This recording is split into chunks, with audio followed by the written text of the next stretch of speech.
This channel does not promote any violent, harmful, or illegal activities. All content provided by this channel is meant for an educational purpose only. Top quality और consistent performance के लिए सिर्फ silver pumps नाम याद रखना। আজ বাংলা বছরের প্রথম দিন, কিন্তু সব জায়গায় কি আনন্দের ছবি? সব জায়গায় মানুষ কি হাসছে? না, বাড়ির কোনো আসবাবপত্র আস্ত নেই। ফ্রিজ, বাইক থেকে বাসনপত্র আগুনে পুড়ে ছারখার। পুড়িয়ে দেওয়া হয়েছে পড়ার বই। মুর্শিদাবাদের ধুলিয়ান পুরসভার বেদবনা গ্রাম কার্যত শ্মশান। অভিযোগ, শুক্রবার রাতে এখানকার শতাধিক বাড়ি জ্বালিয়ে দেয় দুষ্কৃতীরা। সেই গ্রামে গিয়ে পৌঁছেছিলাম আমরা। চোখের সামনে দেখে এলাম ধ্বংসের ভয়াবহ রূপ। এটা কি কোনো বাড়ি? দেখে তো বোঝা যাচ্ছে না, কারণ তাণ্ডবকারীরা বা দুষ্কৃতীরা জ্বালিয়ে দিয়েছে, পুরো তছনছ করে দিয়েছে। বাড়ির মধ্যে কিছুই নেই, আসবাবপত্র, এটা হচ্ছে খাট। কিভাবে জ্বালানো হয়েছে দেখুন, পুরো ছাই হয়ে গিয়েছে। শুধু এই খাট নয়, ঠিক এই দিকে রয়েছে বড় একটি ড্রেসিং টেবিল, আলমারি। কিভাবে ভাঙা হয়েছে, কোনো কাচের অবশিষ্ট নেই। সব থেকে গুরুত্বপূর্ণ ছবি, ফ্রিজ জ্বালানো হয়েছে কিভাবে, সেটা দেখলে বোঝা যাচ্ছে। এখনো গলে গলে পড়ছে, ধোঁয়া বেরোচ্ছে, গরম হয়ে রয়েছে। পুরো বাড়ি জুড়ে আগুন লাগানো হয়েছিল।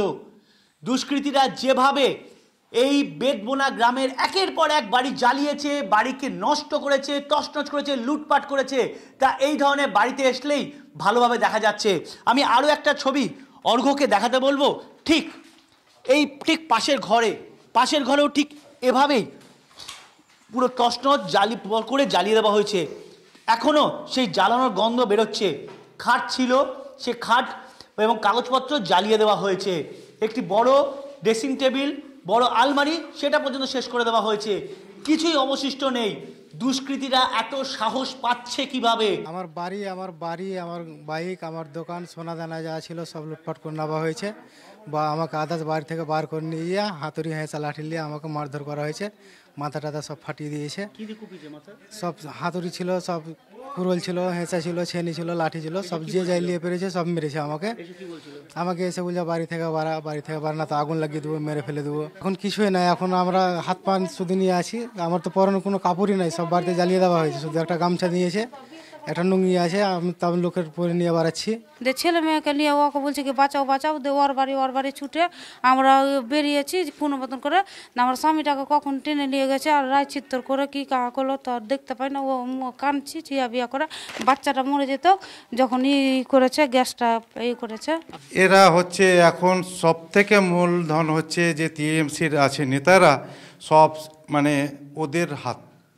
সেই হাত অনুযায়ী ওরা প্রতিটা অংশে ওরা পাই করে ডিসিশন দিচ্ছে, এরা এসে ভাঙচুর করছে, এভাবে জ্বালিয়ে দেবে। হ্যাঁ, তা তো এতে সব থেকে হচ্ছে এখানে হচ্ছে এমপি আছেন আমিরুল, এমপি আমাদের খলিলুর, এখানে আছেন, এরা সব মিলিয়ে একসঙ্গে যৌথভাবে অভিযান চালিয়েই হামলা।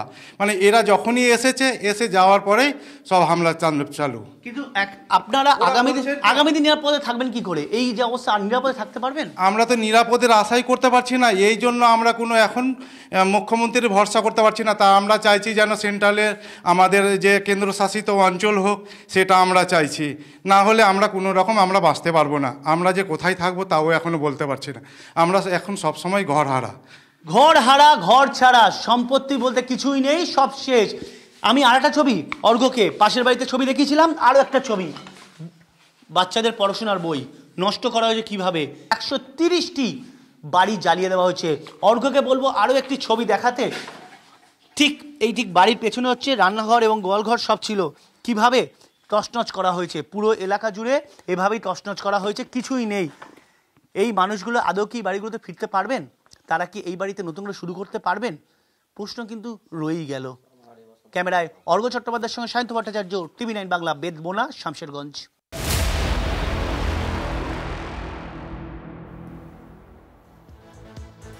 ভিটে জ্বলেছে হিংসার আগুনে। প্রাণ বাঁচাতে পাশের জেলায় আশ্রয় নিয়েছেন বহু মানুষ। ঘুমের মধ্যে এখনো কেঁপে কেঁপে উঠছেন তাদের মধ্যে অনেকেই। আতঙ্ক তাদের চোখে মুখে। পুলিশের বড় বাবুরা বলেছেন ঘর ছাড়াদের বাড়ি ফেরানোর প্রক্রিয়া শুরু হয়েছে, কিন্তু কোথায়? কার ভরসায় ফিরবেন এই ভিটে ছাড়া মানুষগুলো? প্রশ্ন শিকড় ছিন্ন মানুষগুলো। বাড়ি থেকে সব জিনিস আনতে পেরেছেন? না, কিছুই আনতে পারি না, নিজের জানটাই আনতে পেরেছি, সব পুড়িয়ে দিয়েছে, বম ফুটাচ্ছে, আগুন লাগিয়ে দিচ্ছে, তার জন্য নিজের প্রাণ বাঁচাবার জন্য এসেছে। প্রাণের থেকে বড় কিছু হতে পারে কি? 3 দিনের সন্তানকে নিয়ে তাই পালিয়ে বেঁচেছেন এই মহিলা। অশান্ত মুর্শিদাবাদ থেকে এক কাপড়ে গঙ্গা পেরিয়ে মালদায় পালিয়ে আসতে বাধ্য হয়েছেন। শুধু ইনি নন, শামসেরগঞ্জের এমন শখানেক পরিবার আশ্রয় নিয়েছে বৈষ্ণবনগরের পার্লাল স্কুলে।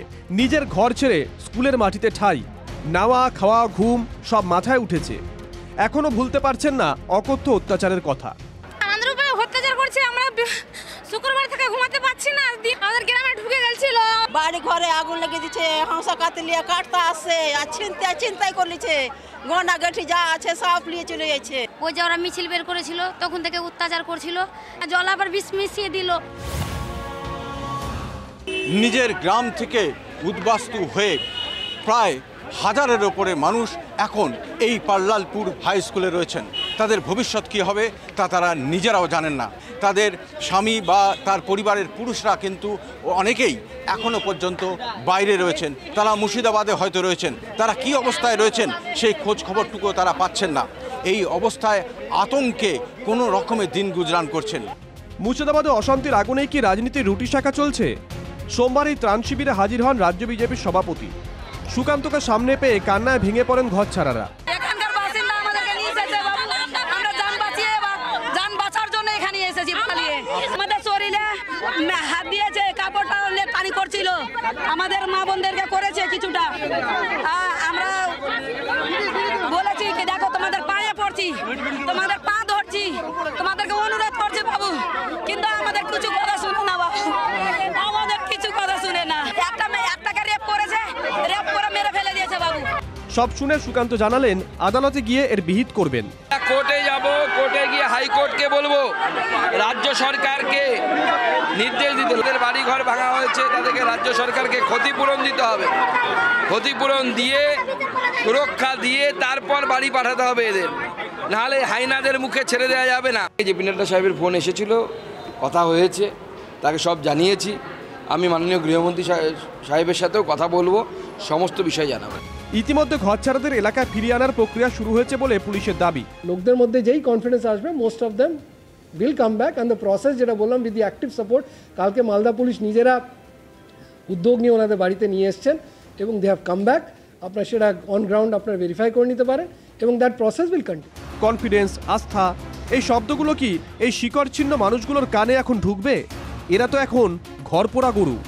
ক্যামেরায় মুজিবর শেখের সঙ্গে সুব্রতোষ ভট্টাচার্যের রিপোর্ট, TV9 বাংলা। হিংসার আগুনে পড়ছে মুর্শিদাবাদ, ভিটে ছাড়া বহু মানুষ। তবে অনেকেই নাকি ঘরে ফিরেছেন, দাবি করছেন শামশেরগঞ্জের তৃণমূল বিধায়ক। কিছু লোককে সাজিয়ে ভয়ের বাতাবরণ তৈরি করছে, নাটক করছে বিজেপি, অভিযোগ আমিরুল ইসলামের। বসে রয়েছে তাদেরকে ফিরিয়ে আনবেন? তারা তো অনেকেই ফিরে আসছে, 20 জন আপাতত ফিরেছে, অনেকজন ফিরে আসছে। এবার ধরেন অনেকেই গেছে। এবার বিজেপি ওখানে সাজিয়ে গুছিয়ে কিছু মানুষকে, ওখানকার স্থানীয় মানুষকে সাজিয়ে গুছিয়ে ওটাকে ক্যাম্প দেখানোর চেষ্টা করছে। সেটাও একটা ষড়যন্ত্র বিজেপির, সেটাও বিজেপির ষড়যন্ত্র না। এবার কেউ আত্মীয় স্বজনের বাড়ি গেছে, কেউ আছে, অনেকে আবার ফিরে এসছে। আমরা তাদেরকে বলেছি আপনারা নির্ভয়ে থাকুন, আমরা আছি, সরকার আছে আপনাদের পাশে। আমরা শুনলাম তৃণমূল বিধায়কের বক্তব্য, আমিরুল ইসলাম। তিনি বলছেন অনেকেই ঘরে ফিরেছেন, ইতিমধ্যেই ঘরে ফিরেছেন, কিন্তু শামশেরগঞ্জের তৃণমূল বিধায়কের এও দাবি যে কিছু লোককে ভয় দেখিয়ে ভয়ের বাতাবরণ তৈরি করা হচ্ছে, যে নাটক করছে বিজেপি।